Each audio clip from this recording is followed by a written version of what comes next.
You're listening to the Dollop on the All Things Comedy Network. This is an American history podcast where each week I, Dave Anthony, read a story from American history to a guy who is kind of awful. Gareth Reynolds, who has no idea what the topic is going to be about. I like that you're a bad boy, and I like that you're coming at me, bad boy. I'm a bad boy. You're a bad boy, but right now you're worse than a bad boy. You're doing rapping, and I would call it a Wisconsin rapping. Bad That's boy the flow. feel. Oh, sorry. That's called atmosphere. Oh! There's no good rap coming out of St. Paul or Madison. Wow. And I just accidentally beatboxed. That's how much I can't turn it off. And called it, quote, his jam pad. Jam pad? I'm the fucking hippo guy. Dave, okay. My name's Gary. My name's Gary. Wait. Is it for fun? And this is not going to become the Tiggly podcast. Okay. This is like anarchy. On a 5-part coefficient. My rules of play. Now hit him with the puppy. You both present sick arguments. No sleep till hippo. That's like the hippo. Action part. Hi, Gary. No. Nicely done, my friend. Ladies and gentlemen, you know us. We're the bad boys. This is the Dollop. The first 10 years, we were the good guys. Now, we're not so good. We have tour dates coming at you. New tour dates that we're excited to announce with our buddy TJ Mark Walter, owner of We the don't Fart need to Chair. say the agent's name. Owner of the Fart Chair. June 3rd. You can go to dolloppodcast.com for all this. Dolloppodcast.com. June 3rd, we'll be in Sacramento. June 4th, Boise. Spokane, June 5th. Who cares? Seattle, June 6th. Portland, June 7th. Bend, June 8th. And San Francisco, June 10th. Go to Now, those go on sale. dolloppodcast.com. Local pre-sale Wednesday, December 18th. General public pre-sale with the password The Dollop. And then on Friday, December 20th, you don't need a password. You can just go ahead and buy those bad boys. Still be cool to use the password, though. Well, it'd be really cool, too. I mean, act like you're in the Bad in crowd. You know what I boys. mean? Bad boys. But then we're also on tour other places. Should we talk about that now or whatever? Nah, that's fine. Okay. It's up front already. Okay. Gareth the Dollop was brought to you by Helix Sleep. We both have Helix mattresses. We love Right our Helix behind me. mattress. We have there it is. We have the Dusk Lux. We both got the same one because we like to be able to switch around each other's houses. And The bad boys like to have the same comfy bed for night time. yeah, so I can sleep at Gareth's whenever I want. And at and Dave's. my wife loves the Helix Sleep. My kid also now has a Helix mattress because we're all on board. The dogs love it. We're the My bad sleep boys. is better. My sleep Yeah. is better. Gareth's Yeah. sleep is better. I know because I watch him sleep a lot. Mm-hmm. So our sleep is much better. I'm just more comfortable. They're just more comfortable. You do this thing now when you sleep where you don't scream as much, which is really telling. Yeah, but my eyes are still open. Eyes are So, wide open. so we love our sleep mattresses, and we got to recommend everyone get one. I, of course, sleep on my ears, and these are the best mattresses for that because the mattresses they do they help you with all kinds of stuff: snoring, back pain, Ear sleep stuff. apnea, all the things that interrupt your sleep. The Helix mattress helps with. If you're hot, you're cold, whatever. It's perfect. Go on, take their quiz, get their mattress. I'm hot. So right now you can get 20% off plus 2 free pillows for all mattress orders. You use helixsleep.com/dollop to get that.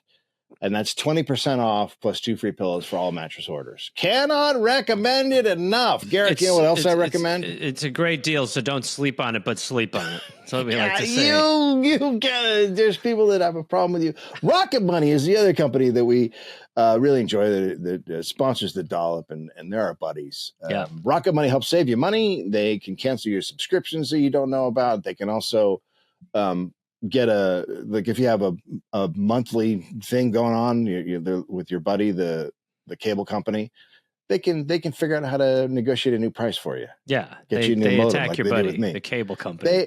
They got me a new modem, and they also got my That's bill internet. down $300 a year. Yeah. My internet, yeah. That's your internet. So they know what they're doing. They've also canceled all these subscriptions I didn't know about. Toothbrushes, toothbrush subscription? Yeah, I had one. My kid had a Roblox subscription I didn't know about. There's all kinds of stuff on that credit card I don't know about. You're perfect. You're so they perfect canceled it all. audience for this. Yeah, I really am. Like they've saved me a lot of money. I love, and you've saved money with your Packers nonsense. Oh, it's not just that, but that was one of them. That was the one where they probably noticed. They were like, "Oh no, he's gone." And it's very easy to do. You just go on the app and you press some buttons and bangity bang, they're working for you, and they're getting you cash in your pocket. Yeah, no, it just appears. Yeah, because it's just to sign up for something and forget about it now. That's way too easy. Yep. It's a game they're playing on you, and Rocket Money is there to help you. They go, "How about a week? You get a week for free." And you go, "Oh, cool. Now I'll watch that movie with a week." And then like a month later, you're like, "Those rats."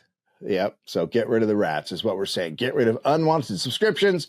Rocket Money is a personal finance app that helps you find and cancel your unwanted subscriptions, monitors your spending, and helps lower your bills so you can grow your savings. You can even get alerts if your bills increase in price, or there's unusual spending going on, or you're close to being over your budget, whatever. They got it all. This thing, they got it nailed down. Rocket Money has over 5 million users and has saved a total of 500 million in canceled subscriptions, saving members up to $740 a year when using all the app's premium features. Cancel your unwanted subscriptions and reach your financial goals faster with Rocket Money. Go to rocketmoney.com/dollop today. That's rocketmoney.com/dollop. rocketmoney.com/dollop. Like we like to say, if you're using money with the rocket, you're going to have more moolah in the pocket. We don't say that. 2, 3, 4 from the top. No, there's no 2, 3, 4. There's just 0, and then everyone's upset. Dave, I would like quickly to ask people to go to my YouTube, which is Gareth Reynolds TV, where you can watch a video where I went and trained for a day with the Pacific Northwest Ballet Company to do the Nutcracker. I hate it. That's not helping the numbers. I hate it. It's great. I hate what you're doing to yourself. It's just strange to be I so hate mad. all the places you're going to. It's just strange. All of you're like a roving Saturday Night Live cast at this point, and I'm worried about you. It's the drugs. I'm worried about you. Admit that I look less like a corpse than last week when I, in retrospect, looked like I had You look the same. away. No. You look the same. You're taking so much out of yourself all the time. Come on. And giving it to There's others. champagne in this. You're a husk is what you've become. Elon Husk. November 9th, 1857. Now, I should have looked up how to say this Norwegian. It's a Norwegian vowel. It's an A and an E combined. Do you know what I'm talking about? Oh, it's like the Ben Franklin alphabet. Sure. So I don't know how to pronounce it. Somebody to listen to part 2. I don't know how to pronounce it, but Neigi. Carl Nidrum was born in Norway to Peter and Louisa Nidrum or whatever. Okay, what's his name? Carl. Okay. He's the second of 4 alive kids. Cool metric. The family also has a live-in servant girl. So when Carl's 11, they move to the U.S. and they settle in Chicago, because where else would you go? Sure.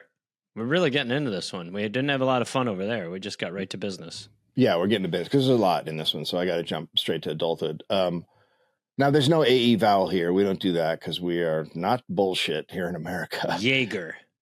So they changed their last name from Nerdrum or whatever it is to Nerdrum. Nerdrum. Nerd. Nerdrum. Nerdrum. Nerdrum. Or Nerd Drum or Nerd. What Neil Drum. Peart was. Yes. So Carl's name becomes Charles. We don't know why. That just happens. He goes by Charlie. Is that okay? What happened to you? Yeah. Yep. Sure did. He goes by Charlie. A friend said when he was young, they called him Pretty Charlie. Nice. So again, like you. A lot of this is like you. Very similar. Charlie's dad dies when he's 12. So Charlie now has to leave school to work to bring in money to the family. Gets a job as a molder, like his older brother Vigo. So we're keeping Vigo. We're keeping Carl, Vigo. we changed. Vigo, we're standing down on. Well, Carl's too foreign. Carl's strange. Yeah. Yeah, I'll tell you what. 12 years old, the kid named Vigo comes to my school and he's new. Buckle the fuck up, Vigo. Buckle the fuck Not going to go good. No, it's not going good at all. You're going to Vigo home crying. When we were picking out names for our son, my wife was throwing out a lot of crazy stuff, and I was trying to explain to her how the teasing happens. Mm-hmm. And I go, here's a good example. There was a kid named Miles. And she goes, okay. And I said, we all called him miles and miles of deep brown piles.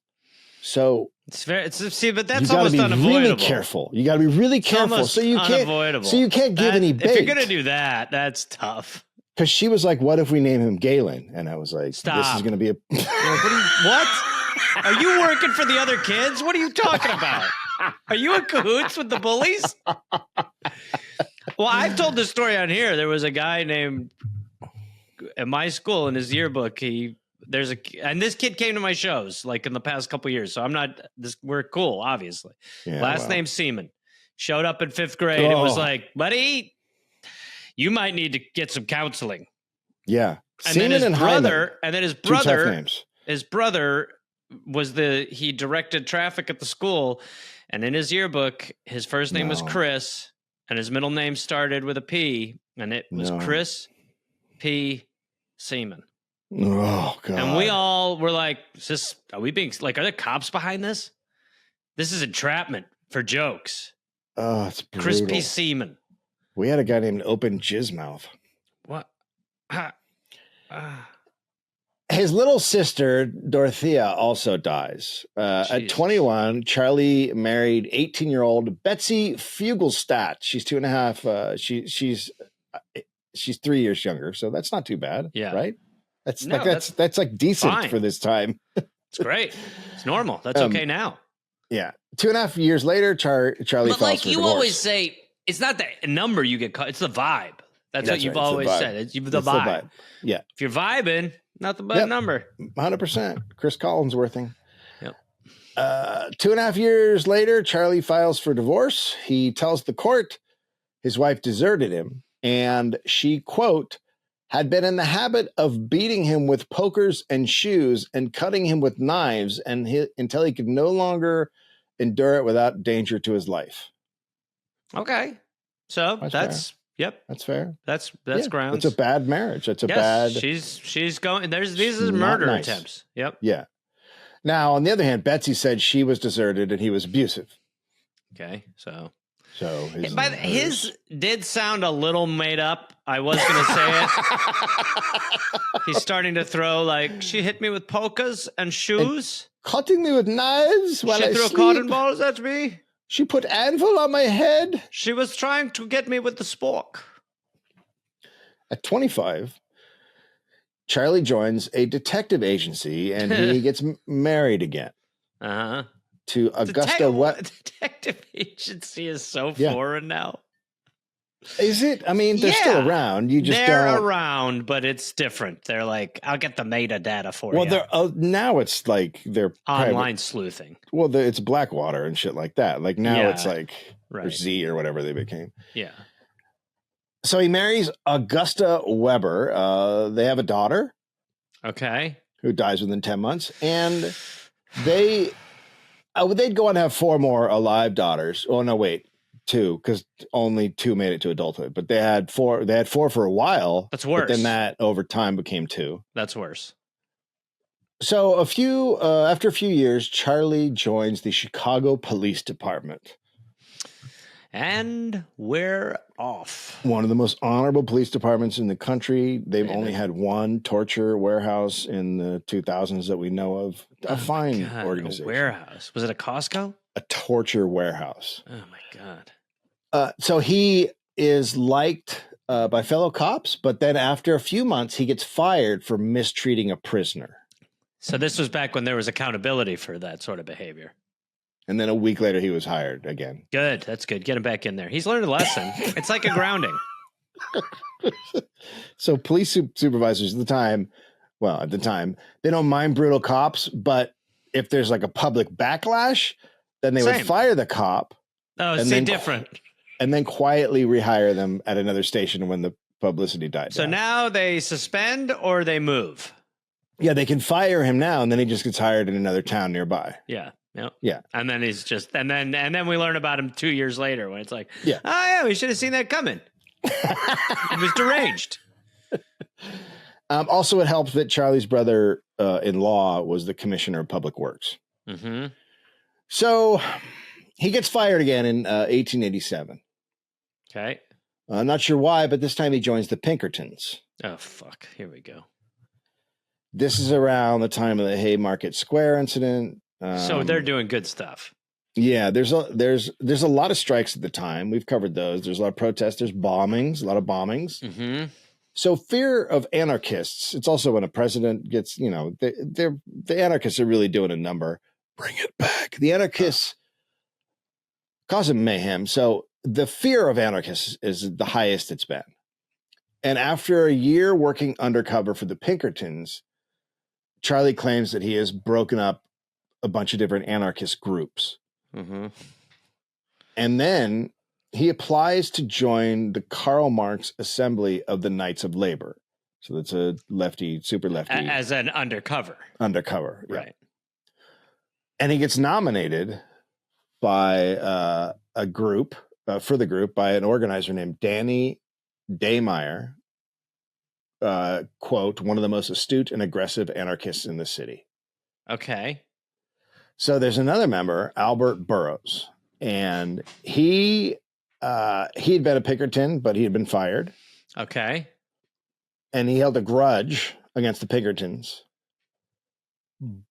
Becomes an anarchist, but doesn't tell his fellow anarchists that he at one time worked for the Pinkertons. Yeah, you're there for the wrong reasons. You don't want that mentality. A grudge holder? Well, you don't want someone who was of the Pinkerton mind and then is just doing a spite join. Yeah, spite joins are At least great. you don't want him to get like high up, because it's like you need that anarchism going down to the bones. You can't just be like, well, you know what? Now I'm anti-law enforcement because they fucked me over. I don't know. I mean, you will take I know what you mean. but I don't think you're not. You know what I mean? It's You're not the in it. same. You're not in it. It's like when a a tight end was a basketball player. Nah, no. All right, the Dollop will be right back. No, we're absolutely not. We need to take an ad break. It wasn't good. It didn't make any sense. Hey guys, remember taxi cabs? How good were those? They're back. So Charlie tries to keep away from Burroughs at this initiation meeting. And he's worried that Burroughs would recognize him. Oh, shit, right. So I guess they're all tucked away somewhere talking about initiations. And Charlie's outside in another part of the building. And Burroughs sees Charlie. And he tells the group, he goes, that guy's a spy. He's a Pinkerton.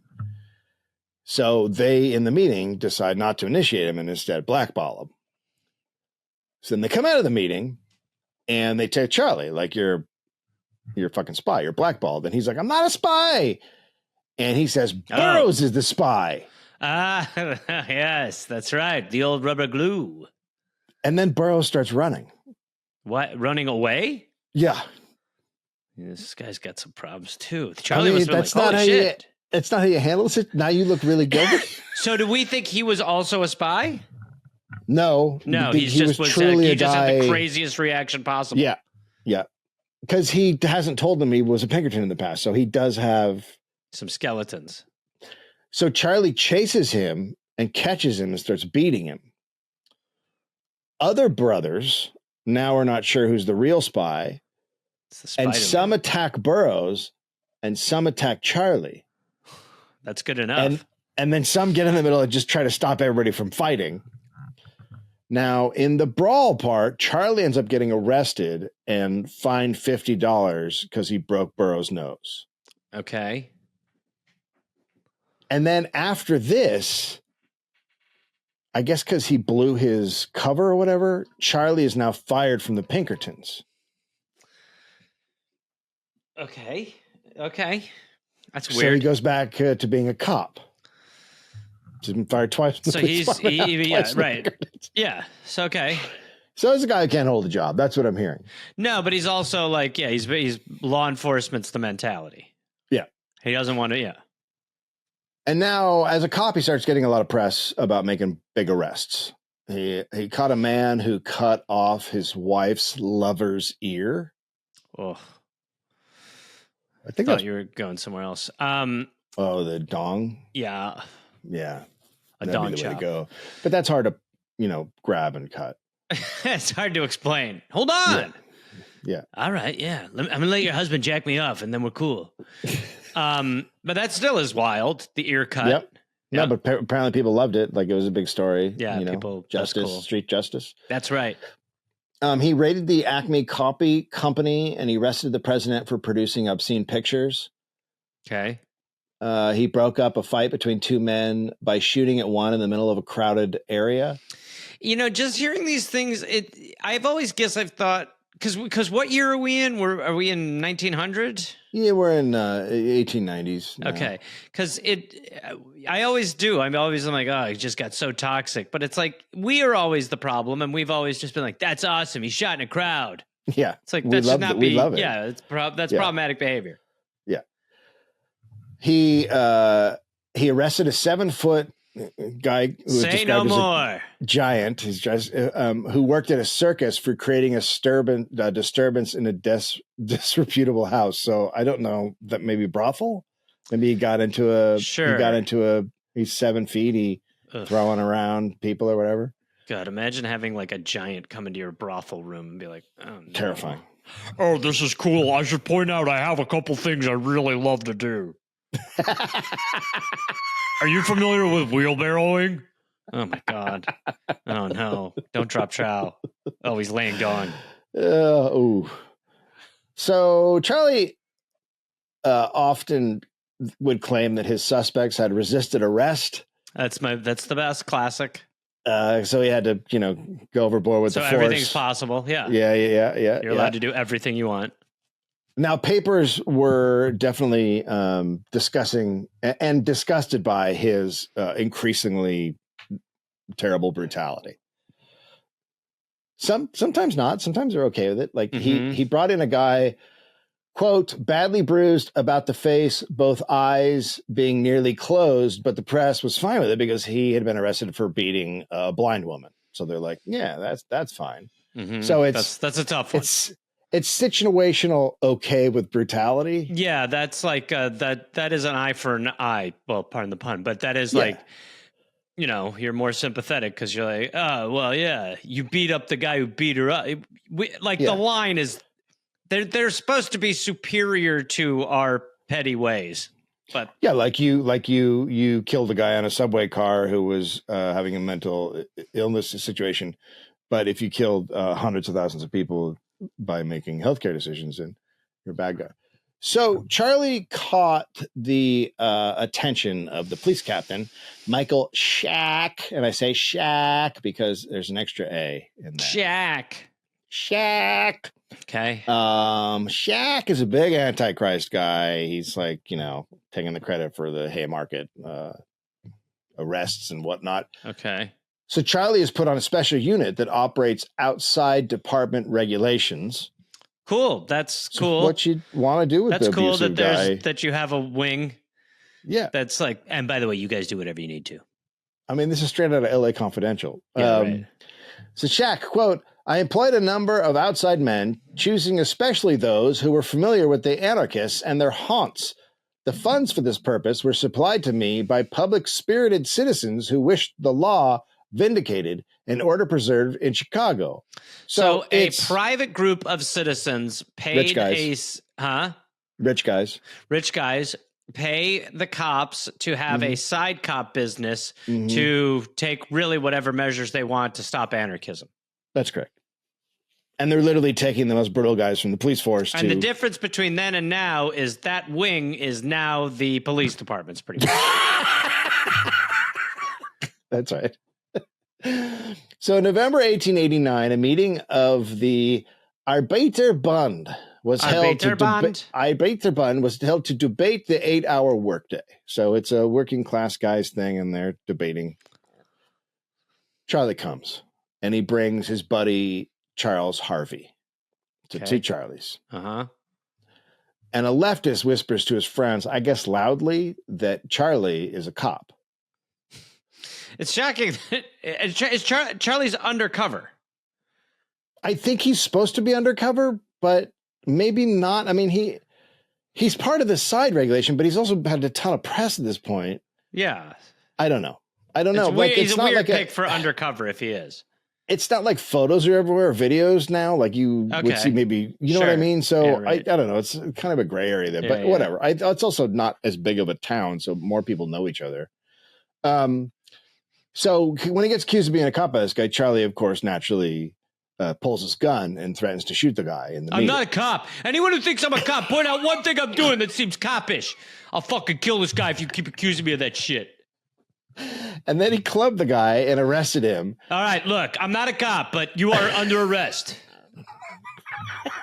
and he arrested 2 other guys. You guys too. Not a cop. I'm one of you. I don't believe in law. I'm going to take them downtown where they're going to go sit in front of a judge. So these guys are very quickly acquitted, and then they swear out warrants against Charlie. And Charlie has a trial, and he claims he never struck the guy, but he was just holding up his gun to keep an anarchist from taking it. So he's holding up high. Yep, absolutely. That makes sense. It's absolutely. Good. That's how you... His buddy who was there with him, Harvey, backs the story up completely. He's like, that's 100%. exactly what happened. He was doing keep away. And Charlie... then we played monkey in the middle for a little while. So Charlie gets acquitted of perjury, but he is convicted of assault for hitting the guy. Sure. Okay. He gets fined $20 in court costs. For fuck's sake. Which is nothing. Nope. So the Personal Rights League is a lefty organization, and they then asked the mayor to remove Charlie from the force. Okay. And the mayor's like, By the no, way, no. We call it like police force. We've been asking for it from inception. What do you expect? Yeah. It's in the name. Yeah.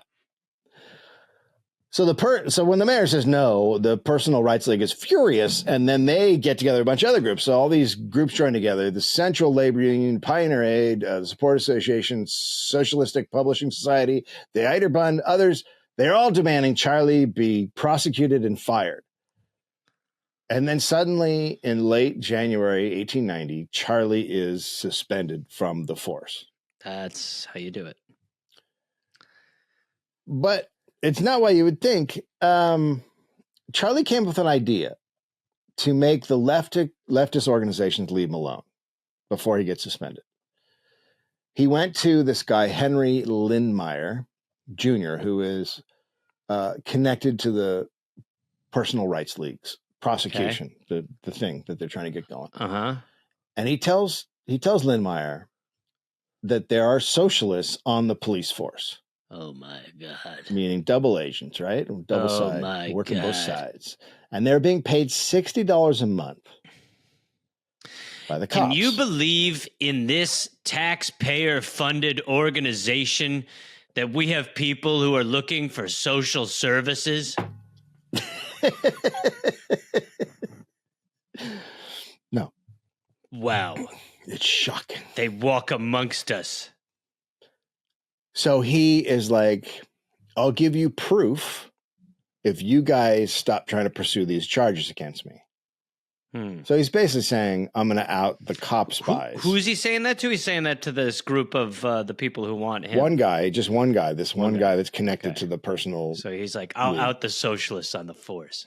Basically. And so there's, so they discuss it, and then he hands over 14 secret reports on leftists that are very detailed. They're written by a police spy. And their conversations are written down, and deliberations, and who to why. It's just all this shit. Mm-hmm. And they're written by Henry Dammeier. Now, Henry Dammeier, if you recall, is the guy who vouched at the beginning, who was like, this guy's great, let him in the anarchists. Mm-hmm. And Dammeier is a super high up a guy. He's also in the Arbeiterbund. He's president of the Free Thinking Organization. Ugh. He's advocated that the anarchists kill 3 judges from the Haymarket trial. Like, he is deep in the anarchists, and he's just a full-on fucking narc. Ugh. Bitch, as we'd call him in the business. And Danmeier's whole thing was he would make super inflammatory statements and then get others to mimic those statements, and then he'd report them to police and they'd get arrested. Mm-hmm. And the guy who's giving Dammeier his payment, his $60 checks, is Charlie. So what? So what is he like? He's trying to save his own skin. Yeah. But so much so that he's just like, me and him are doing it. It's not really like it's not really much of a saver for you. It's such a. I mean, they know he's a cop, so he can't get narked out. But he's just trying to stop a prosecution. He's finding someone worse. No, he's throwing this guy that is like embedded in the anarchist. That, by the way, also probably very valuable to whatever the fuck the police are actually trying to do. Like, this is a guy that's successful at it when Charlie isn't. Yeah, right.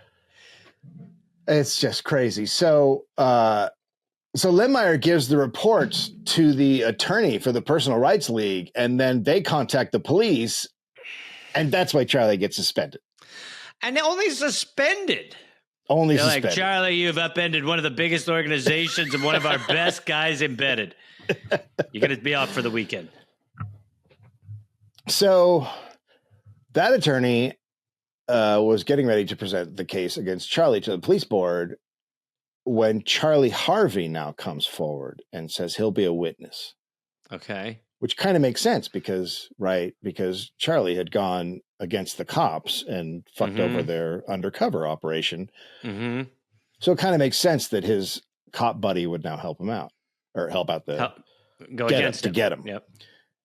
And remember, Harvey's the guy that was there when he beat up the guy in the meeting. When he held the gun up.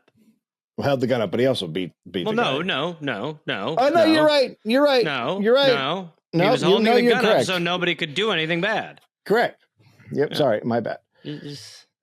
So the attorney is a little bit suspicious of Harvey, but he's like, "What? This guy's testimony is pretty straightforward. It can't hurt." Also, he does have a grudge now, so he does submit Harvey's affidavit with all the other evidence. And then there's the police board trial, and they hear Lindmeier's testimony, and then Harvey comes up to testify, and he retracts everything he said in the affidavit. And now he claims instead the attorneys for the Personal Rights League tried to hire him for $1,000 to follow cops. And the board, of course, finds that there's no credible evidence now against Charlie, and he's off scot-free. Boy, this is real sloppy shit. It really is. It's crazy. It's just and now so Charlie's bad. okay. Yeah, he's fine. He got out of it. He got what he wanted. He got out of it. It didn't happen exactly as he wanted, but he still got out of it. Right. So that night, Harvey goes out drinking after his big testimony. Of course, big. It's like the theater. Yeah, he's they're partying and laughing and bragging about how he pulled the fast one on the Personal Rights League and made them look stupid. He leaves the saloon. Three anarchists jump him. Quote: "His eyes were closed, great knots stood out on his forehead, and his lips were split open. He came staggering into the armory shortly after and began to call loudly for his friend Nordrum to avenge his wrongs." Nordrum! So all right. They just beat the shit out of him, swelled his eyes up. Yeah. And then he goes, classic cop, by the way. Yeah. Walks into the armory screaming for help. So, of course, Charlie's back on the force after all that, right? And he catches a jewel thief. He goes to Milwaukee to pick up truants. Just the usual cop stuff. Sure. And then suddenly, a month later, the Chicago Tribune reported that he unexpectedly resigns. That's not good. If this guy is just quitting, something's coming. He's getting ahead of something. It's like when Matt Gaetz was like, "I will fight this to the end," and then the next day he was like, "I'm on Cameo for $2.55." So, quote: "Nordrum entered Barry's saloon in a slightly intoxicated state Sunday evening about 7:00, and reaching over the counter, discharged his revolver, the bullet entering the floor. The report of the weapon attracted quite a crowd, a number of people rushing in, from the theater adjoining and the billiard hall back of the saloon. Okay, first of all, Great think set. It's a Dave and Buster's. but I think we've matured enough as American people now that when there's gunshots, we go the other way.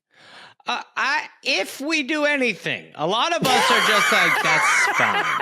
That's what He's happens. fired 5. There's only a couple left. One went into the ground. We're good.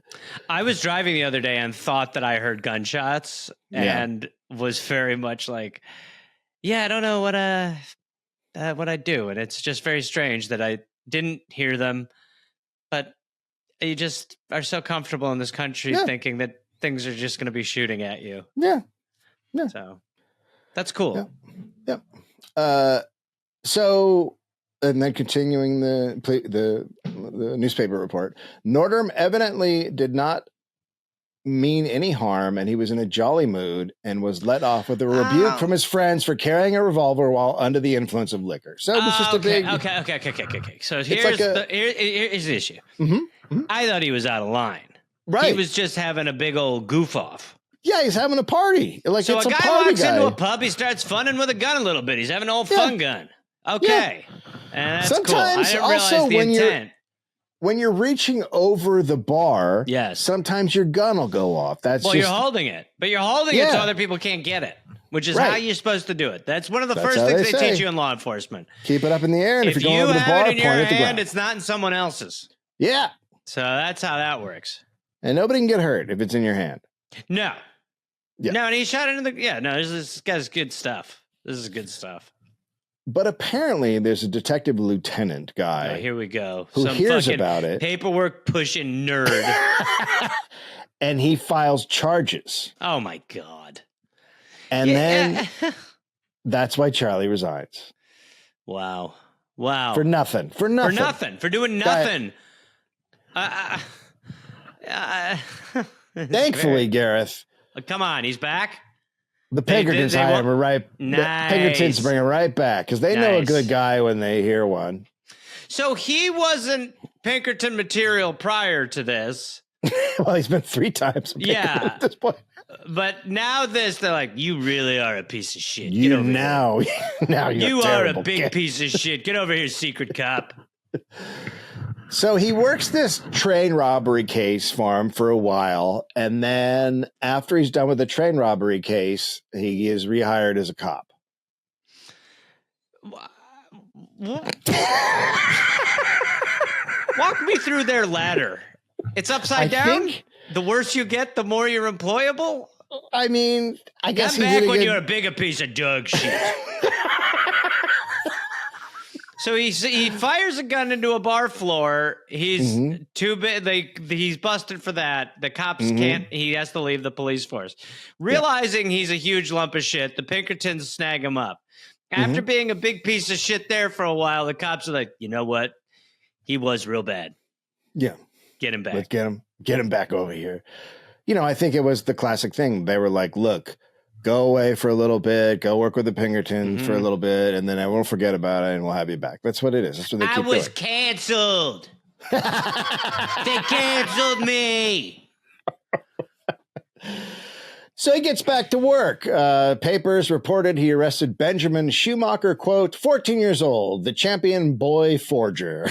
Wait, what the? There's a lot going on there. Welcome to the Forgery Championships. It's hard for us to know who wins this because everybody here is a professional forger.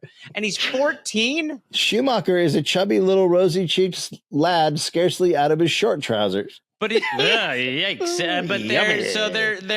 But he's a great forger for a teenager. Yeah, champion forger. He's a champion forger. Out of all the 14-year-olds who are forging, he's the best 14-year-old. Yes, he's great at forgery. Because at that point, they judge forging on how old you are until you're 18, and then it's right. Then you hit the adult leagues. Yeah, adult. Yeah. I couldn't find anything else about that. Trust me, I looked for it. So he arrests. Probably hard to trace. Yeah. Whoa, look at you, you rascal. He arrested Ivan Shea, a dealer in butter and cheese, and a member of the United Norwegian... Hey, sir, I'm going to need to see some identification before you walk past me with that turn. What did you say, pal? Yeah, I'm with the butter and cheese department. How are you? We're Butter and Cheese. Hi, With the two Butter cops and named Cheese. Butter and Cheese. I'm John Butter. This is Daniel Cheese. Wait, you guys named butter and cheese? Yes. This But is yeah, Daniel but Cheese. you say, but you're from the you're We'll butter ask and the cheese questions dealers. here. Your Why? story's got more hold than my partner's Swiss counterpart. Don't forget, his name's Dan Cheese.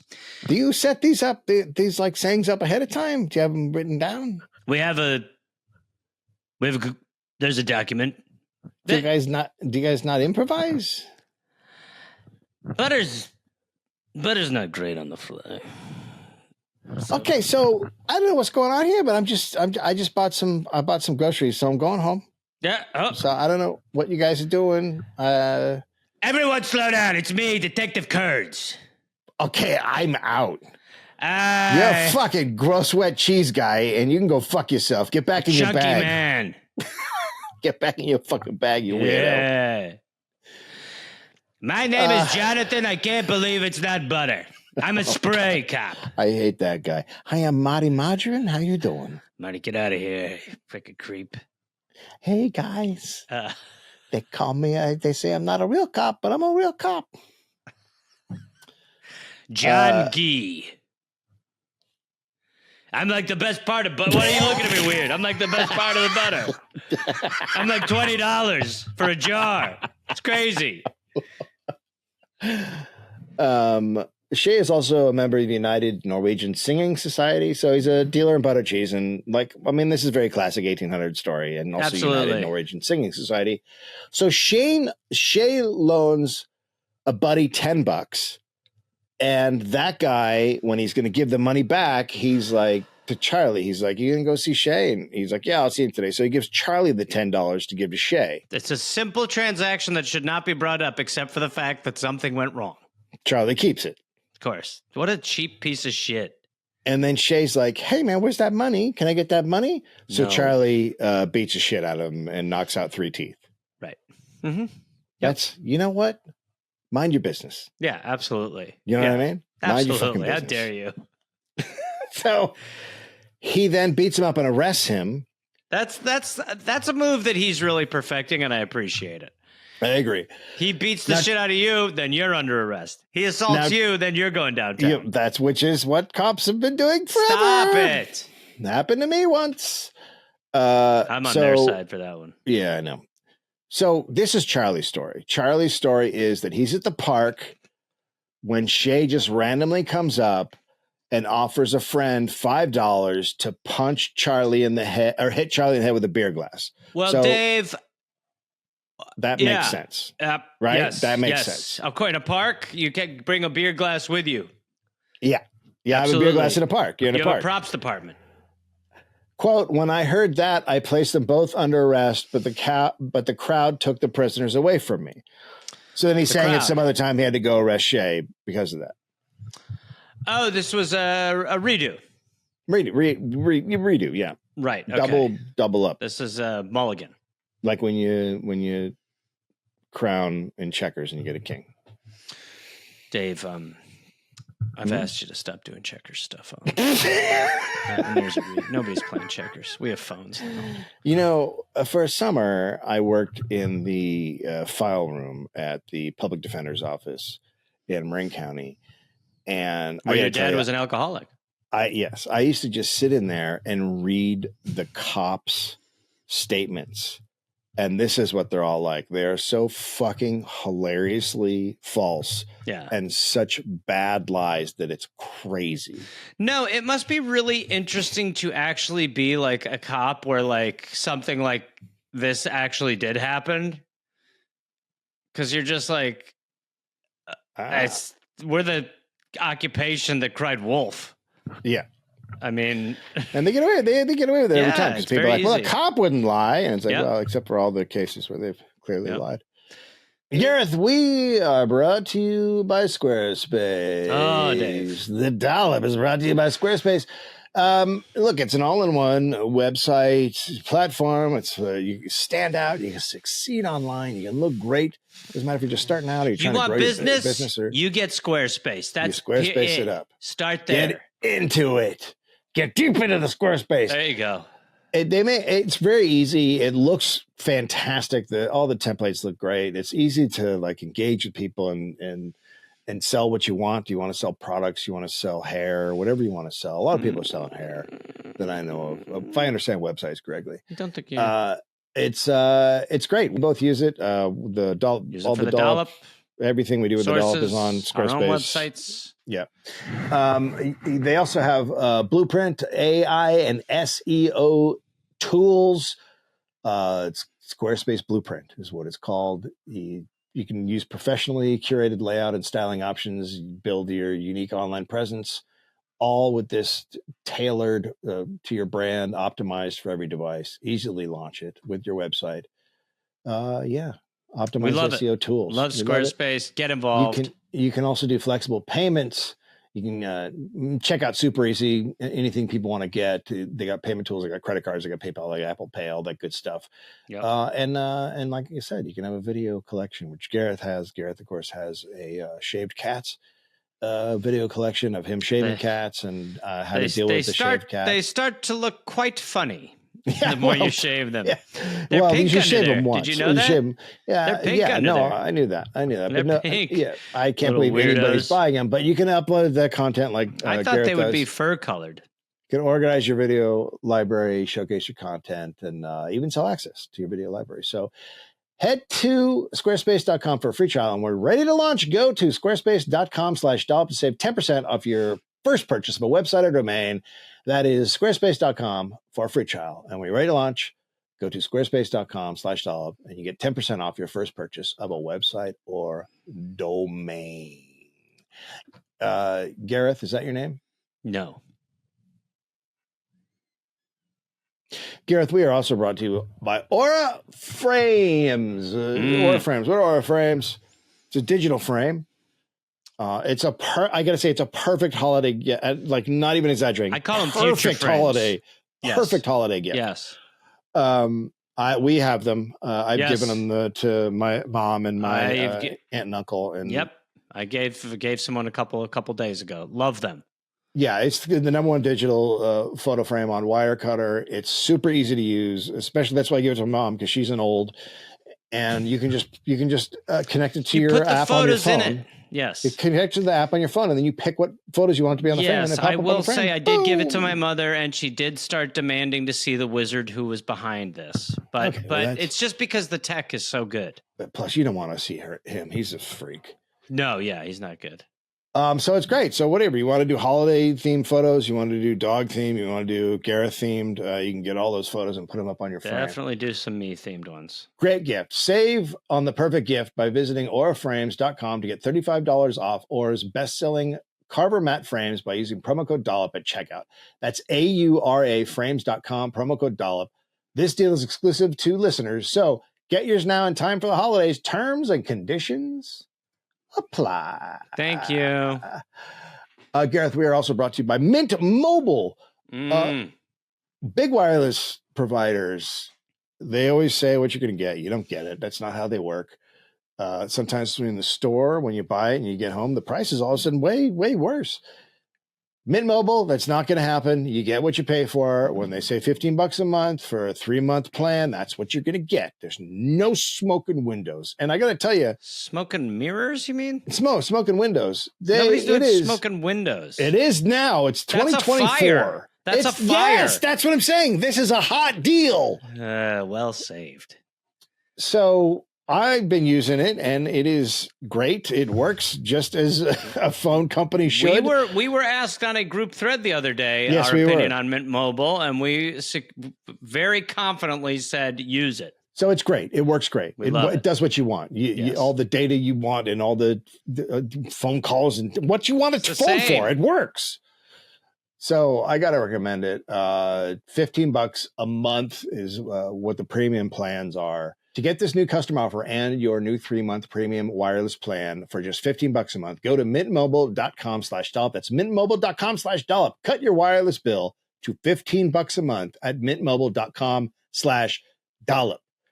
$45 upfront payment required, equivalent of $15 a month. New customers on first 3-month plan only. Speeds slower, above 40 gigabytes on unlimited plan. Additional taxes, fees, and restrictions apply. See Mint Mobile for details. Yeah. Gareth, we are also brought to you by Golden Nugget Online Gaming. Let's go. Look, Golden Nugget is inviting you, Gareth, Yes. to turn the cold into gold. That's something you would like. That accept. little phrase there. Yeah. Yeah, it's time to turn in your cold winter months into some hot, sweet winning. They also have seasonal rewards all year long. So it doesn't matter if you're spinning the reels or doubling down, you can make this season a time to celebrate, Reynolds. Listen to you. So, yeah, you just go on and you play the game, and new players sign up with code Dollop and you spin for a shot at up to $1,000 in casino credits with a minimum deposit of $5 or more only on Golden Nugget Online Casino. Make any moment golden. Now, gambling problem? Call 1-800-GAMBLER. Please play responsibly. 21 plus. Physically present in Michigan, New Jersey, Pennsylvania, and West Virginia only. Void in Ontario. 1 per new customer. Deposit $5 and spin a wheel to receive between 10 and 1,000 in non-withdrawable casino credits for select games that expire in 168 hours. Terms at goldennuggetcasino.com/welcome. In July 1891, Charlie, with his partner, Detective King. So now Charlie's a detective. So he's with his partner, Detective King. So he's doing better. And they see this dentist, Dr. Charles Herrick, outside of his apartment, quote, somewhat under the influence of liquor. So it's a guy who's outside Drunk of his dentist. place. He's outside of his fucking apartment. He's had a few. Yeah. Right? Yeah. By the way, not okay. I hope they follow up. So King orders him to go up into his apartment. I can't believe it. Go to your room. Go, get out of here. So leave the street. He said the dentist used vile and abusive language. Absolutely. Then from up above, someone threw slops. Mm-hmm. Toilet? From a window onto the detectives. Yes, Gareth, it is the toilet. What's inside of a chamber pot. Oh, so slops. Slops is good. It's good, right? Did Luke just get a new nickname? Slops. Slops is good. By the way, not enough people just collecting their waste for revenge splashes. Right? That shit. I bet that happened a lot. Oh, Think about it. Oh my God. People throwing shit on other people out the window. Oh my God. I would be known as Sloppy Anthony. You'd be sitting on your chamber pot punching your stomach to get more slops out of your gut for revenge tosses. Come on, make more ammo. Go walk down 4th Street. That's where Slops Anthony lives. Yeah, no. I've been eating beans, boys. Just everywhere you go, you're in a poncho. Like, look, you got to be careful.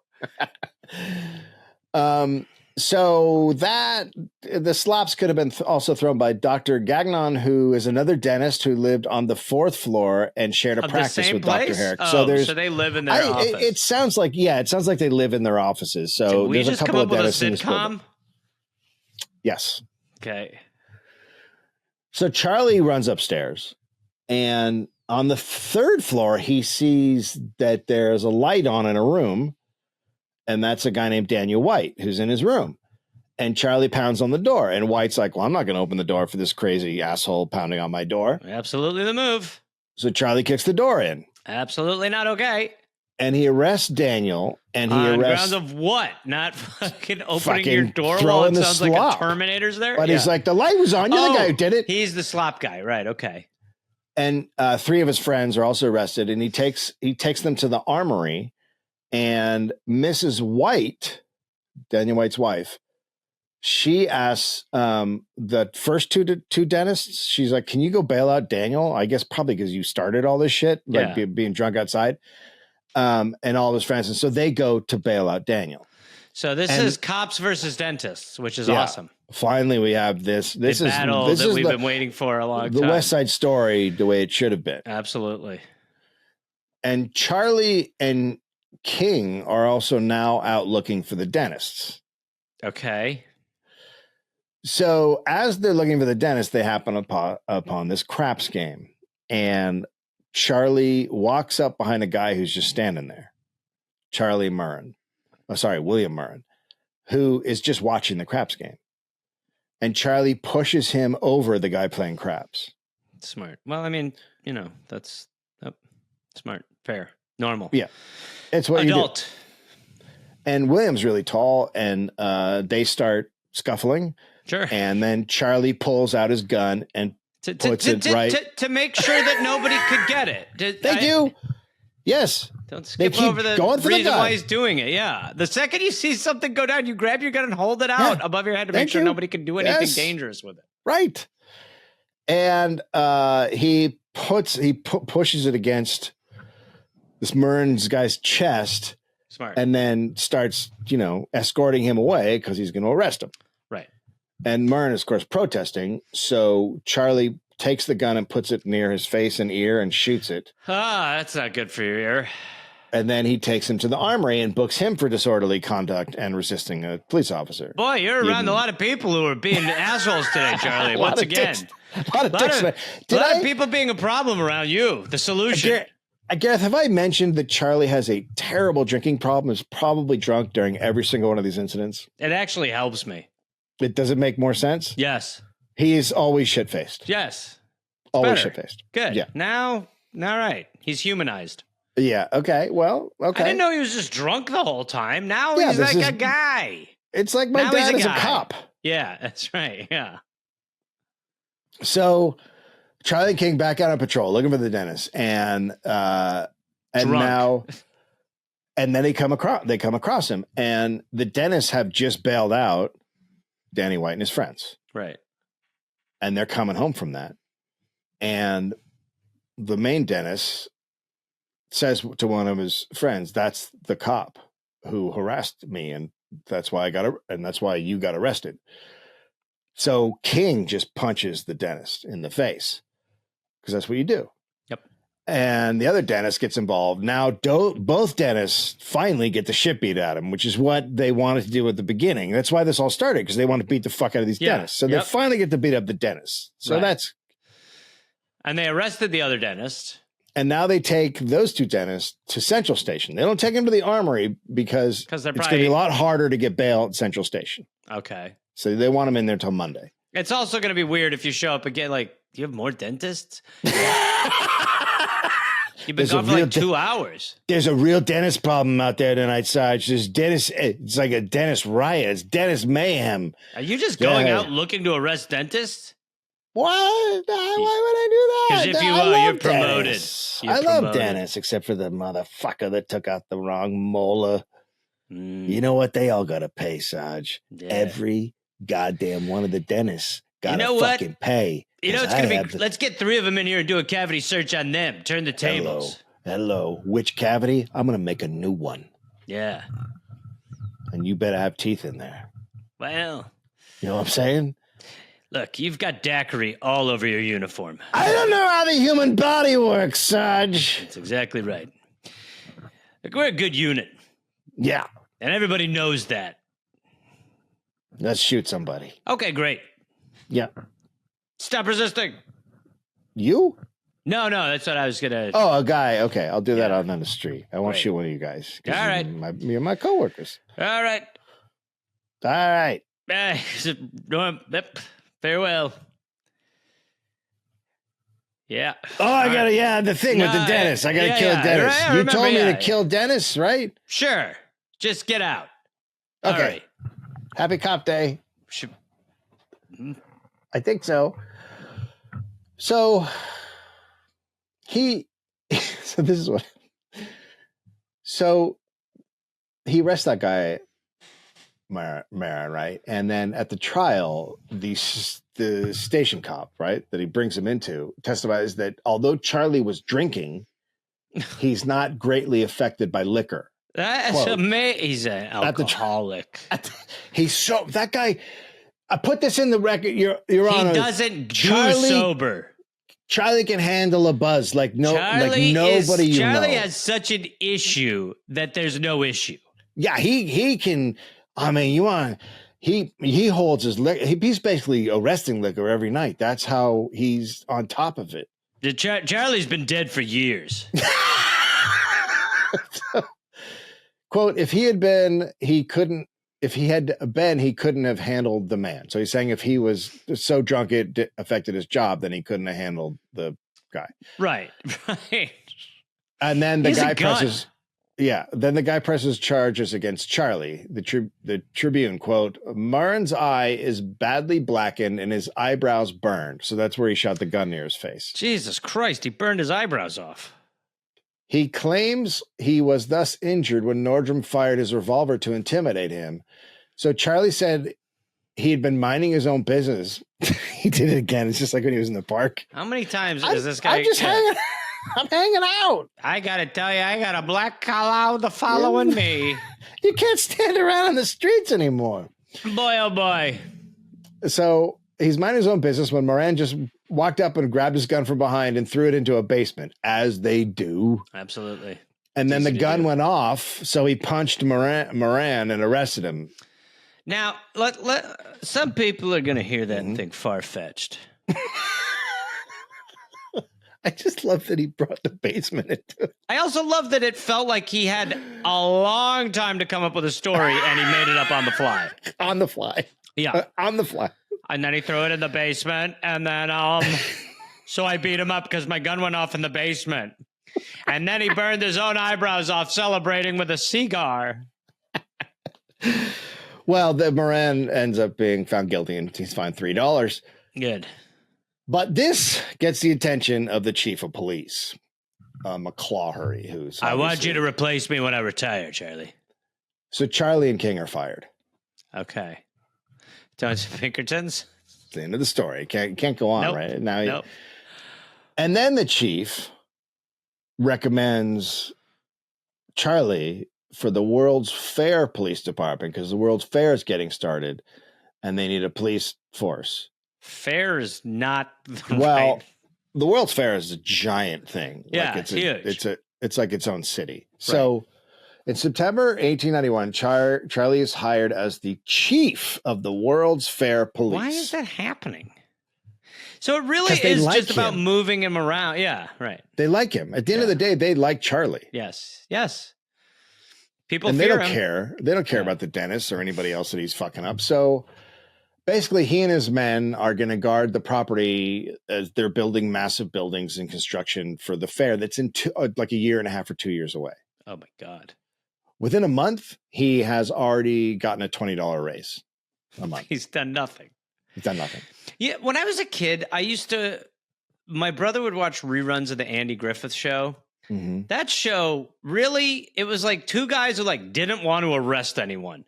Yeah. It is so opposite to what the actual, it's like they're dead set on arresting everybody. Everybody. But if you could just go back to we don't want to do that. Right. But instead it's everyone go to jail. Everyone.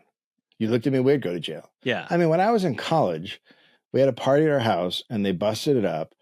And my buddy who was supposed to stay with us that night, they're like, do you live here? And he goes, no. And they go, well, go. And he's like, I'm too drunk. My plan wasn't to drive. And they made him get in his car and turn on the ignition, and then they arrested him for DUI.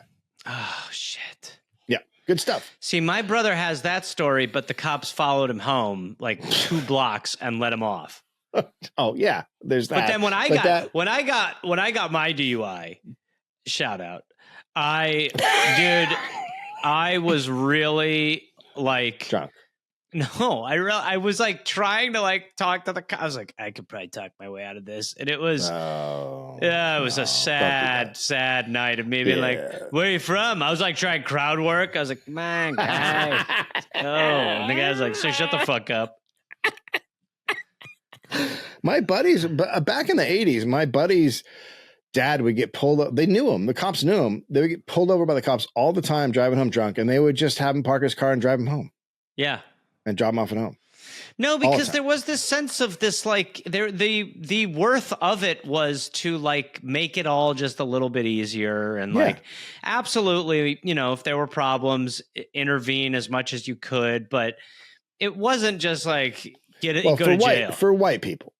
Yes, for whites. Yes. But that was like it at some point I obviously when you came up with like enormous prisons where it's like prisons for profit, everything gets way worse, changes. Obviously. Yeah. So he's the chief of police of the World's Fair. In November, one of his men sees a yacht capsize off 67th Street in Lake Michigan. Okay. It's freezing cold. And they think they see people clinging to the side. So the Tribune reported that Charlie had his men search a long after everybody else gave up. He had his men still out there looking, but they don't find anybody. There's no sign of any sailors and no boats that had put out from South Chicago. There's no one missing. There's no boats missing. So the papers think that maybe the people just saw something out there, like a log or something, and they mistook it for a boat. And they imply that Charlie is kind of a fucking idiot for wasting so much time looking for a not thing that's real. Well, he fucking had an alcoholic blackout, miraged people. For sure, he was drunk. For sure. Yeah. So then 2 days later, 2 hats are found on the beach. Quote, Sergeant Carey of the World's Police Force found a red and brown Scotch Plains cap such as yachtsmen might wear in the lake at the 59th Street Pier. Well. The red and blue satin lining was heavily matted with sand, but there was nothing about it to designate the owner. And then the other hat found the same. So suddenly Charlie is correct. So they found 2 hats. 2 hats. For the beach, at the beach. And now that means that he's a... and by the way, they didn't find those people. They found nothing else. So they didn't really do anything. Nothing else from the ship. But even if those people existed, they died. So... Maybe less of a waste, but still amazing. Plus, we found a spade, and so it's pretty obvious what's going on here. It's a bucket, a spade. So his drinking behavior only gets worse. One day he goes into a bar and just starts yelling at the bartender. Quote, unbecoming names. And then he pulls out his gun and everyone runs out of the bar because the guy pulled out his gun. We know what this means. He will shoot it. Yeah. So he gets arrested and he hears a guy another time talking shit about him. So he goes to the guy's job. It's at the World's Fair fairgrounds. And he takes the guy to Hyde Park and declares him a vagrant, beats the shit out of him and arrests him. Well, he takes him to the park to make him seem like a vagrant to beat the shit out of him? Yeah. It's a weird drive over there. I mean, it's a long drive, but whatever. So charges are also filed against Charlie, but no cop wants to arrest him. They're all... So just charges? They either like him or they're scared of him. Scared of him. This is Trump in the Republican Party. They're just like, dude, I'm not crazy about it, but I also don't want to get in front of it. So this guy, Constable Gilbert, is told to bring him in. That's his job. It's his assignment.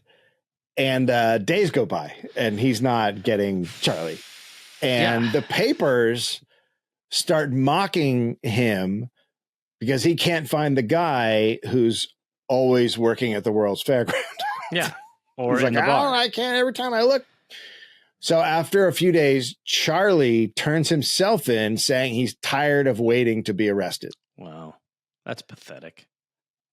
and then a really rich Chicago guy pays his bond saying he would back Charlie no matter what happened. Love it. Guy's my guy. So a lot of people want Charlie fired now. But the fair superintendent comes out and says, Charlie Nerdum is doing a fine job. He's very good. He's great. And then... Is this the story of how the holster got invented? Yeah.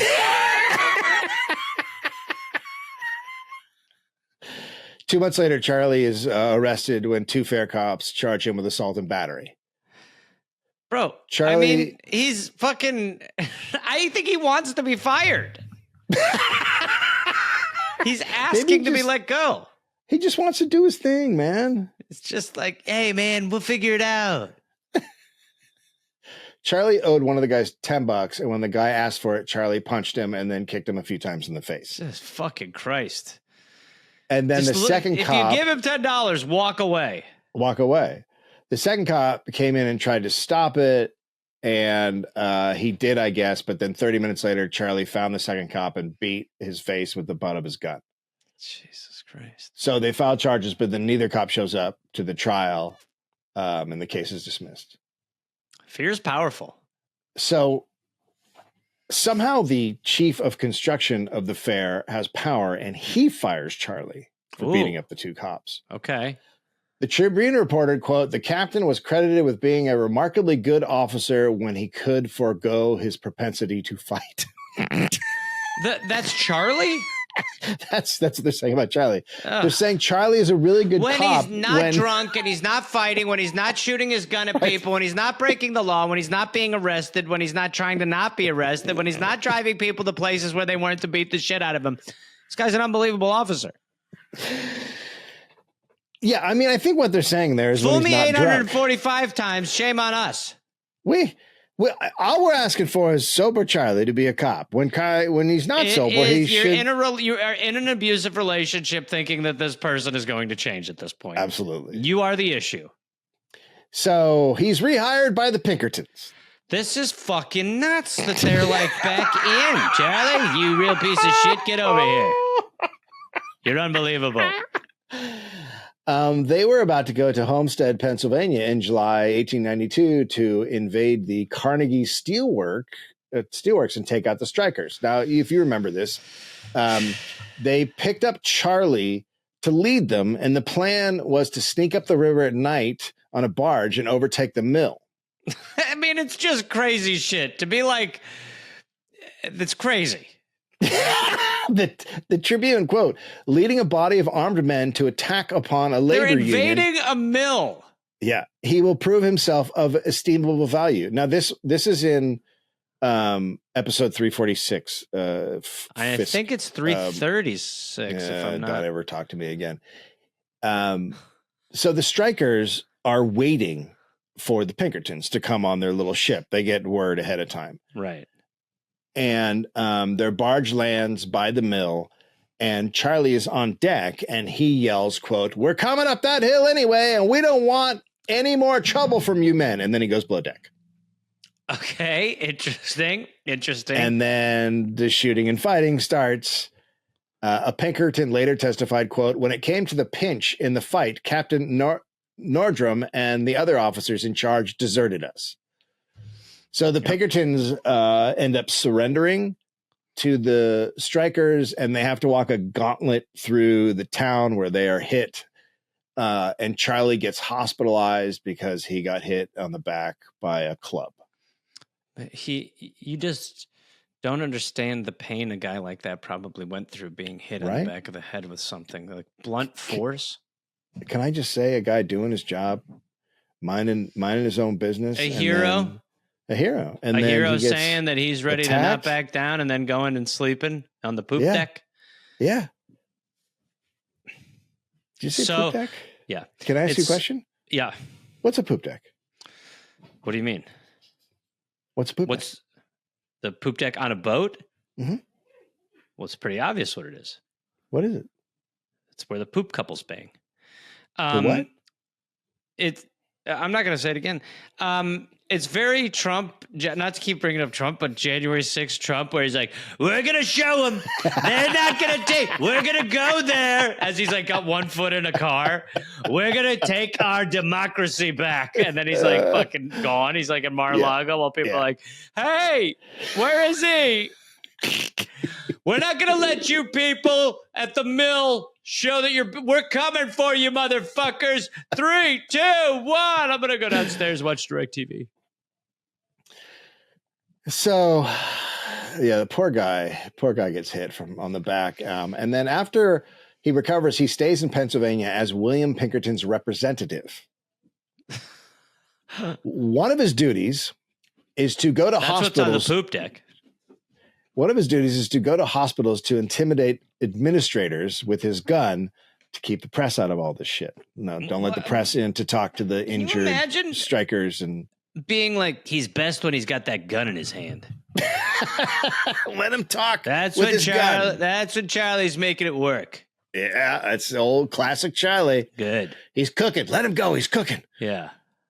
At that time, he denied that he was Detective Nordrum, and he. How does that even possible anymore? People are like, bro, you beat my dad.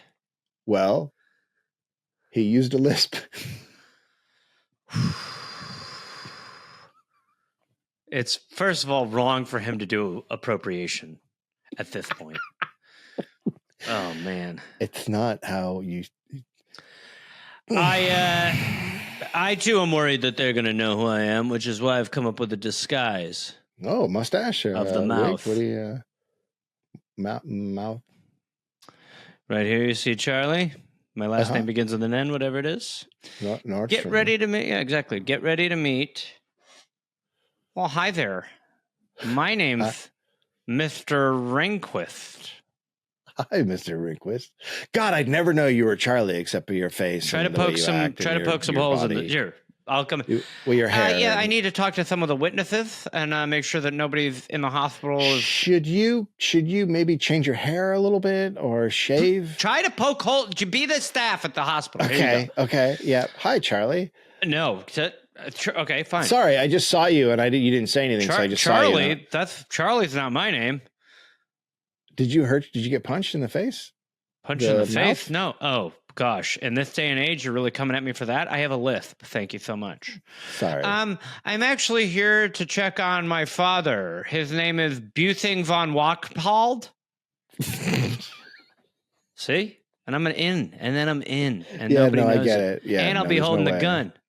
There's no way. I'll be holding a loaded gun, too. Yeah, there's no way anybody would. This? Oh, wow. This is a revolver. What's the big deal? But the paper was not fooled and reported on his movements. Quote, he meandered up and down Fifth Avenue last night wearing a hat of pure white, spotless whiteness. It was a peculiar hat. Was the hat white? And small and sloping, but the little boys did not sing the scared ditty of inquiry that they sometimes do, for the wearer had a piercing, stern, forbidden expression. All right, I'm going to tell you, it says a lot that in this story, whoever wrote that article is the worst person. Jesus Christ. Was the hat white? White hat with a whiteness and a bit of white on it. The children were frolicking. So the Senate holds an investigation into what happened at Homestead, and a World's Fair guard testified, and he was asked if he could bring Charlie before the committee. Quote, so they're asking the witness if he can get Charlie to come in and testify. I mean, that's the weakest shit in the world.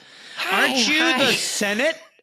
Hi, could you get Frank and Billy to come in to also do this? So we're a little nervous. Quote, hardly. Since he was discharged from the World's Fair police force, he and I have not been on extra good terms. In fact, he has threatened to do me on sight, and if I should see him, I think I would do him. So that guy's not going to help.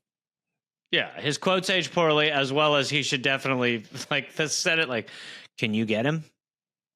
That was like when the Senate like calls people before and people are like, no. You're like, all right, cool. So that's the end of that. So he's done a great job for the Pinkertons. They love the work he's done, and he is hired by the Chicago Police Department. Jesus. This is one of those ones where I don't even find it funny. It just is like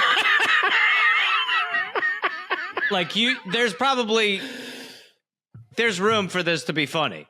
That is shocking. Yeah. This is in one man's lifetime. Yeah. It's maybe he had the list, but they didn't know they were hiring him. Well, yeah, they could have thought they were hiring somebody else. My name? Just call me Duck.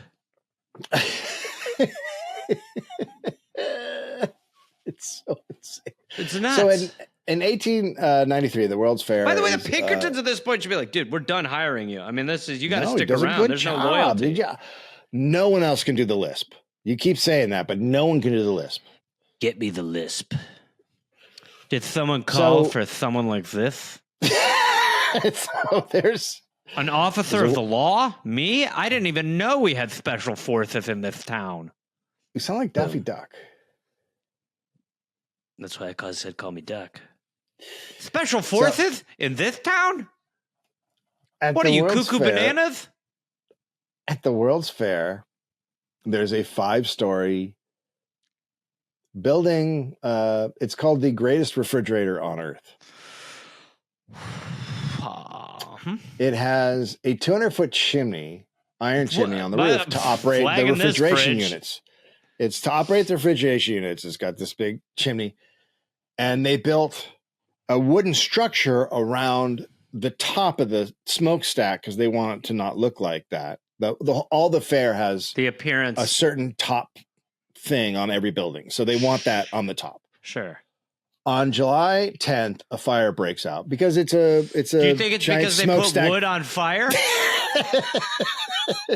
So firefighters from the Chicago Police Fire Department come, and the World's Fair Fire Department, and there's 20 firemen who get trapped on this platform because fire below hits and fire above, so they're trapped. There's no way out. A couple slide down hoses, No, but then poles. those hoses get burned halfway. The So hoses? oh yeah, the hoses burn. The hoses? Hoses burned back then. I think hoses might, but they probably don't now. But for a long time, hoses burn. That's also Then other wild. firemen start sliding down the hoses to the end of the hose, and then they fall off and die. Okay. And by the way, there's like tens of thousands of people watching this. And the last fireman left on the platform after everyone's gone is Sigurd Nerdrum. It's Charlie's 28-year-old brother. Oh God. Oh, not Vigo. No, not Vigo, the younger brother. He slides and drops and lives. He broke both his knees, a collarbone, most of his ribs, and had severe burns.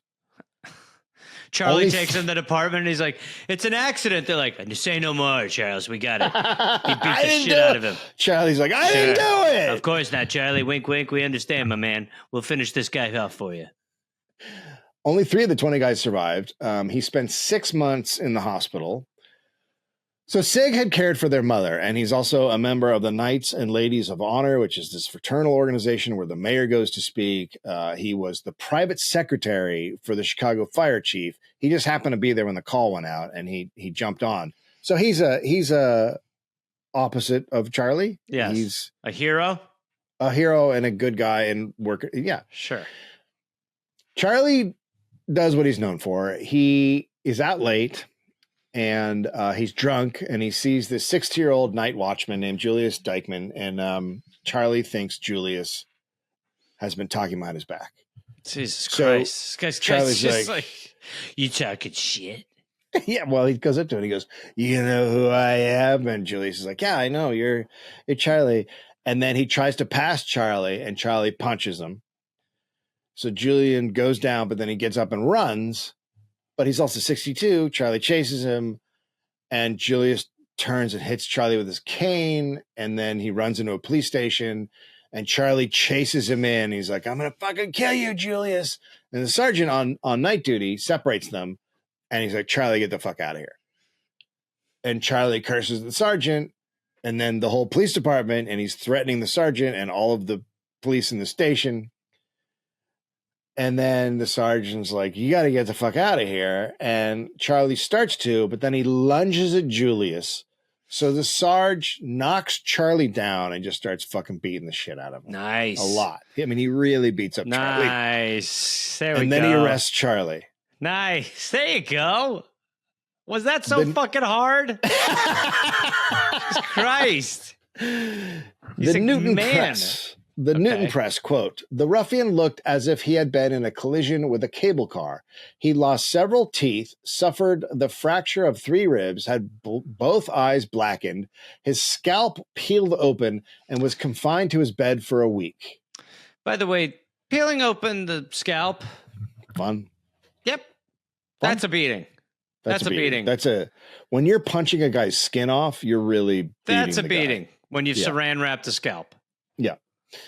So I don't know if that was on the same night that his brother went to the hospital or the next That'd night, be but hilarious. it's like really close to. So one of them we want to pull through and the other we need to pass. He was also arrested, so he gets bailed out by a politician and ex-saloon keeper that he knows. Sure. He delays his first court date by saying he couldn't leave home due to his injuries, and his second court date because his brother is severely injured at the World's Fair fire. So he knows he's fucking fucked. Yeah. And he's using because the cops are now against him in this one. Right. And so he's using his brother as an excuse. Yeah, right. Great stuff. A week later, he says he's out of It'd be town. great if he had a lisp. Like it was part of the problem. He's like, oh no. Holy shit. I'm my character from earlier in the story. Then the next hearing, he says he's out of town getting his mom, who's going to come take care of Julius. Bro. And when he does that third excuse, the judge orders a charge of assault and battery with intent to kill added and says Charlie has to be arrested again. That's great. That's not contempt. He's like, all right, let's put a manslaughter on there. Yeah, exactly. So in court, Charlie's lawyer presents him as an angel.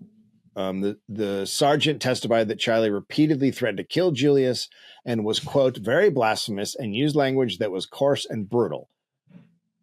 And Charlie's acquitted. Good Lord. Ugh. Man, when you got it at the 1 yard line, you got to punch it in. You got to punch it in. And guess who's fined? Julius. Julius? Oh, my God. And Julius has paid the court costs. Oh, my God. This motherfucker. Now, Charlie's lawyer asked the court to waive Julius's fine as a request from Charlie. And the court said no. But apparently this is a thing Charlie always did. After he beats someone up and then the guy gets arrested and fined, then Charlie be like, oh, can you waive the fine? Like he's trying to present himself as like a nice guy. Honestly, it's such a low bar that you almost fall for it. You're like, that is mildly redeemable. Yeah. Mildly, very mildly. So he's no longer on the police force and he gets hired working as a detective for the Chicago and Indiana Railroad. Okay. While there, he assaults a man who was sitting at the station reading a paper.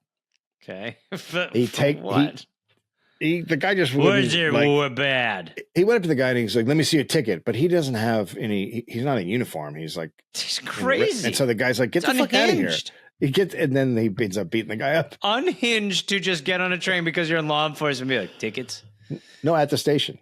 I mean, at the station. Either way. At the station. It's worse at the station. It is worse at the. It's either way. It's absurd to be like, I'm going to take on the ticket roll. So he takes this guy to the office. He searches him. He takes him back downstairs, and then he beats him up again a second time. This man has a full-on problem with. This is he has an addiction to abuse, and he's a raging alcoholic. Like he's the worst combination of those things. Now, in this crazy surprise twist, Augusta files for divorce in 1898. I'm shocked it took so long. For desertion, cruelty, and habitual drunkenness. She immediately starts calling herself a widow. Wow, because he died from booze?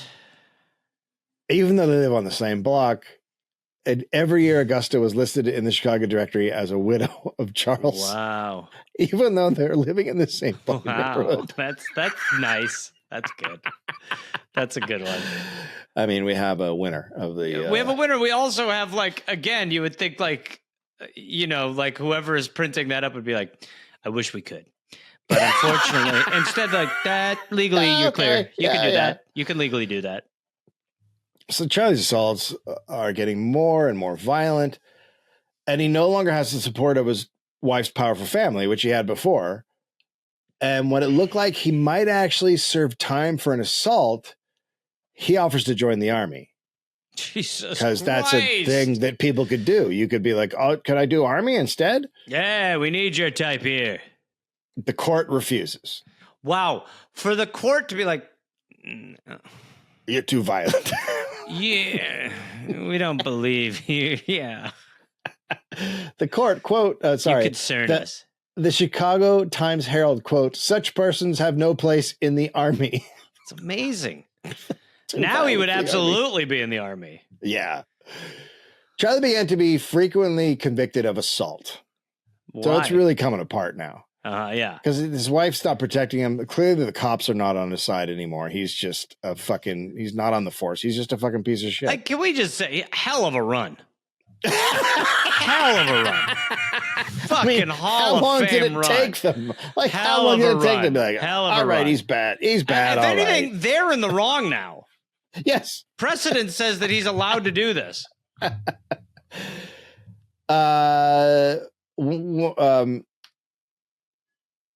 He's never serving very much time, though. He's getting convicted, but they're very short stints. And after a year after his divorce, he's arrested and fined $25 because he goes to Augusta's house and scares the shit out of her. Quote, "She's almost in hysterics." And he fights she saw a three ghost. cops. He fights three cops. Yeah, I get it. Took me a minute. She's a widow. He's a dead guy. A lisping ghost. The lisping ghost. PBS. Fun 9 p.m. is important. Yeah. So he fights these three cops. One of them he beats up severely. So he's just turned into a nightmare. Like, he is the exact. He's now just a descent you would regular expect. alcoholic who's just Right. violent as shit. But this is the He's descent you would hulking expect. out. Yeah, right. Without the help of all these organizations. Yes. To keep him out of trouble and put him where he belongs, he's descending into that fucking hellhole. He's mad with power. Mad without power now. Yeah. Sigmund living his life. He marries Lena Bruns, and they move to Milwaukee. And he works for a manufacturer of agriculture equipment and other machinery. He serves as the Secretary of State. What a life. Of the Alice Company Mutual Aid Society. He's reelected many times. He's a member of several fraternal organizations. He becomes president of the school board. Their other brother, Vigo, moves to Minneapolis. He has 6 kids. At some point, Vigo changes his last name to Frielson, which is his mother's maiden name. Because he's so embarrassed? I think so, because Sigmund also changes his name. Wow. They completely changed their names to not be associated with this motherfucker. Or maybe to be away from, maybe so he can't find him. Yeah, maybe. Charlie spent the rest of his life working for different detective agencies. So he's still getting, private detectives are like, yeah, sure. Because they're muscle, right? You're a piece of they're shit. They're literally just looking for a guy to go beat up strikers. Yeah. Like that. He's perfect. The newspaper reports of his assault slowly died down over the years. Probably harder to beat people up as he got older, right? Yeah, no, it's just like everything. Father Time's undefeated. And in 1940, Charlie passes away at 83 from heart disease. His final job was watchman for the Hargrave Detective Agency. He dies just, nobody cares. There's nothing in the paper, no obituary, no notice of death. He's just gone. Nobody gives a fuck. Died as he should. Yeah, But, well, you live as a piece of shit, you're grieved like a piece of shit. I mean, the story here is that you have to be so over the top, a monster, to get fired from these places. It's also the fact that, and yeah, it is. It's also that, you got to get rid of these pieces of shit early you just have to. You can't let them fester. You can't let them take hold. You cannot. You have to have let that. You can just. You need to have the gumption and the conviction to be like. They shouldn't be there in the first place. No, they need to do psychological. But I don't even mean. I even mean outside of cops shit. Like anyone who's supposed to be representative of anyone and has power, you need to just fucking be like, if they're problematic. Like, that's what you see now is like, when it comes to government, if they're on your side, there's no problem with them. If they're against your side, everything they do is wrong. Yeah. There is nobody who actually gives a fuck. Like, Senator McCarthy is like the craziest thing in the world, because when that actually all falls apart, it's so, it's just like everyone's like, yeah, dude, what the fuck have you been doing? Like, it's just like, this is absolutely fucking crazy, dude. Like, but it takes hold and it just becomes so problematic. So this story was discovered while Momini was researching something else. She's the one who found it. Oh, wow. Yeah, she does the Dollop quizzes, patreon.com/thedollop. The sources, the Chicago Tribune, the Inter-Ocean paper, the Milwaukee Journal, the Milwaukee Sentinel, Pittsburgh Dispatch, U.S. and Norway census records, birth and death certificates, Chicago and Milwaukee directories, Michael Shack, Anarchy and Anarchist, the history of the Red Terror and social revolution in America, Europe, communism, socialism, and nihilism in doctrine and indeed. Can I, if people have stuck around just because you mentioned Milwaukee, can I clear something up? My buddy Brett Stepke, who I talked about on an episode when he won the sausages at a Milwaukee Bucks game. You remember the story?